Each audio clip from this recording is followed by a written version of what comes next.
अंगणवाडी सेविका मदतनीसांना मानधनऐवजी किमान वेतन देण्यात यावं यासह इतर मागण्यांसाठी रखरखत्या उन्हात बुलढाण्यातील अंगणवाडी कर्मचारी महिला रस्त्यावर उतरल्या। यावेळी त्यांनी सरकार विरोधी घोषणा देत आपल्या मागण्यांकडे शासनाचे लक्ष वेधले।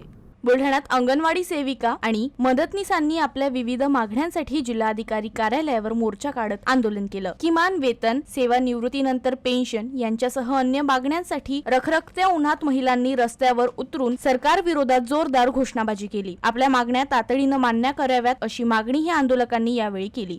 आमच्या महत्त्वाच्या मागण्या अशा आहे की आम्हाला पेन्शन लागू झाली पाहिजे, ग्रॅज्युएटी लागू झाली पाहिजे आणि जो मुलांना आहार दिला जातो तो सकस आहार म्हणून त्याच्या नावावर कंट्रोलचे गहू असतात, तांदूळ खराब असतात आणि जो THR देत आहेत तो कोणी खात नाही, तो फक्त ढोरापुढे जातो, ते ढोराही सुद्धा खात नाही असा आहार, निकृष्ट दर्जाचा आहार दिला जातो।